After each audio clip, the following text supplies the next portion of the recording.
Bonjour à vous tous, bienvenue à notre exposé. Nous sommes groupe A, Linh, Hoa et moi, Cha. Aujourd'hui, nous allons vous présenter le document Burnout au niveau 4. Notre plan d'exposé qui se compose de deux parties principales, présentation générale et analyse approfondie.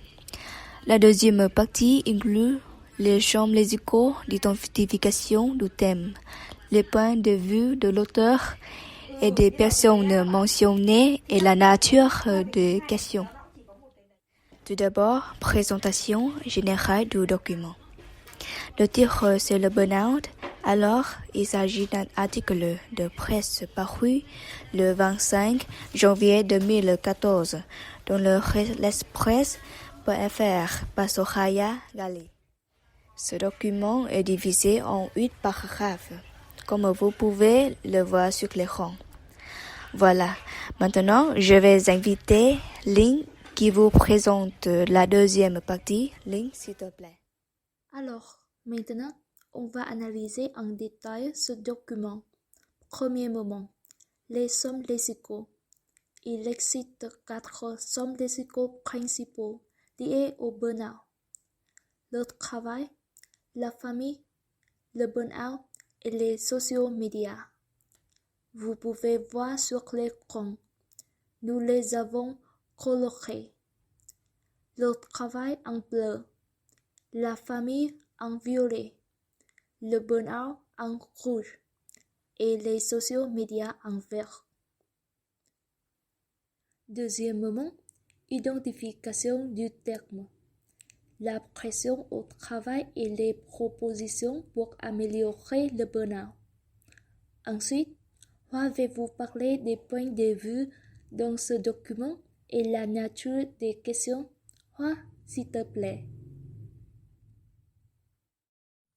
Ensuite, on va venir de la partie suivante, les points de vue de l'auteur et des différentes personnes mentionnées dans le document. Vous pouvez voir sur l'écran. Nous avons souligné quelques noms de personnes et quelques noms des organisations mentionnées dans ce document. Premièrement, Monica de Koenig, c'est la ministre de l'Emploi, qui a souligné les responsabilités des employeurs et leur a demandé de travailler plus sérieusement.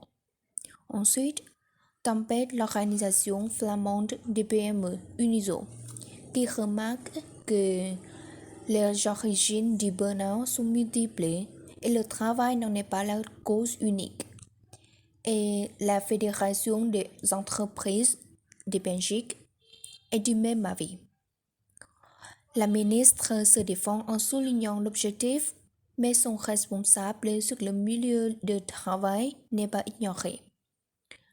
Luc Squimnon, c'est expert en gestion du stress qui s'interroge sur l'inefficacité de la loi si on ne vérifie pas que la loi est appliquée. Enfin, d'après la ministre, c'est un accord politique qui est possible, mais l'auteur est sceptique. Enfin, la nature des questions. Questions 1 et 3, ce sont les questions de fonction. Questions 2, 5, 7 et 8, c'est l'idée détaillée.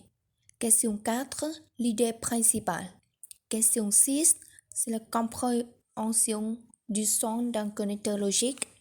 Question 10, compréhension globale. Et question 9, ton de la voix de l'auteur. Voilà, Madame et mes chers amis, on va venir de la justification des réponses. Après avoir lu le premier paragraphe, nous avons choisi la réponse B. On peut remarquer que la réponse A et C ne correspondent pas au plan de l'article. Donc, la réponse A et C ne sont pas correctes.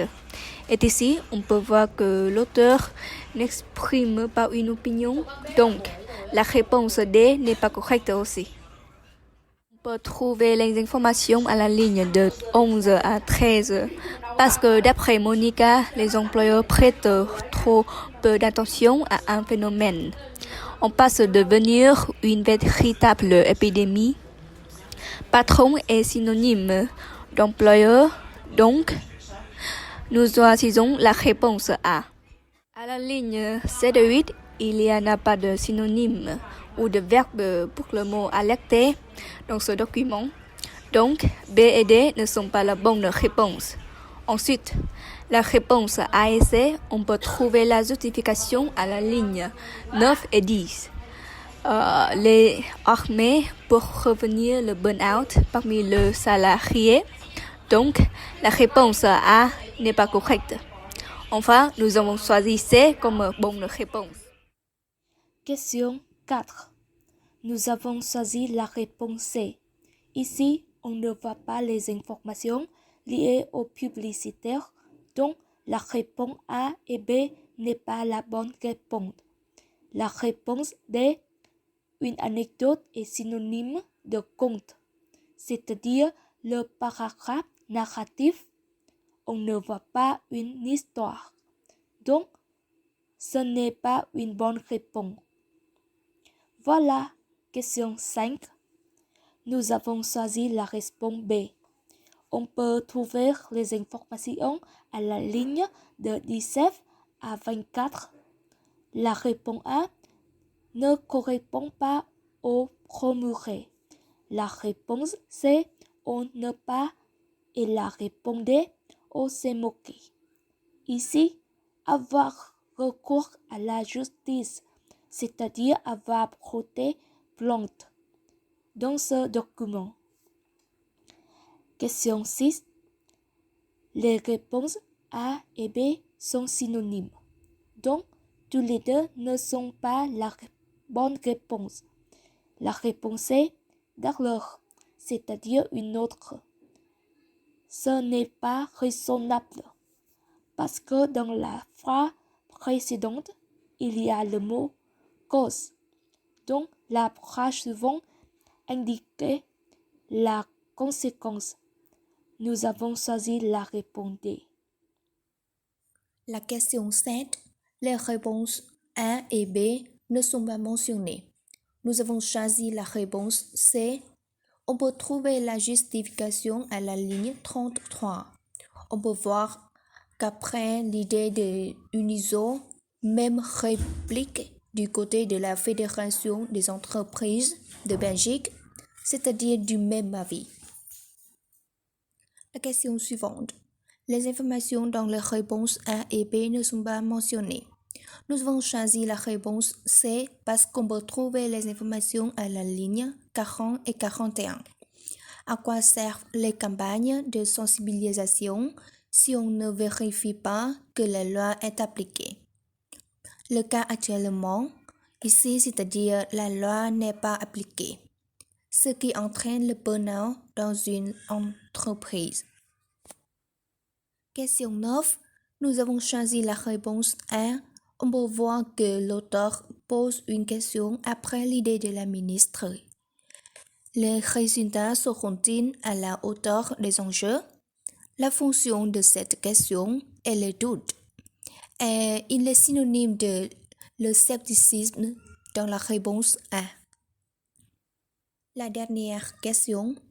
Nous avons choisi la réponse C. La réponse A ne correspond pas au alerter sur les risques. La réponse B ne correspond pas au voter une loi. La réponse D, c'est oui, mais pas tout. Alors, c'est la fin de notre exposé. Si vous avez des questions, n'hésitez pas à nous les poser. Nous sommes maintenant à votre entière disposition. Merci de votre attention.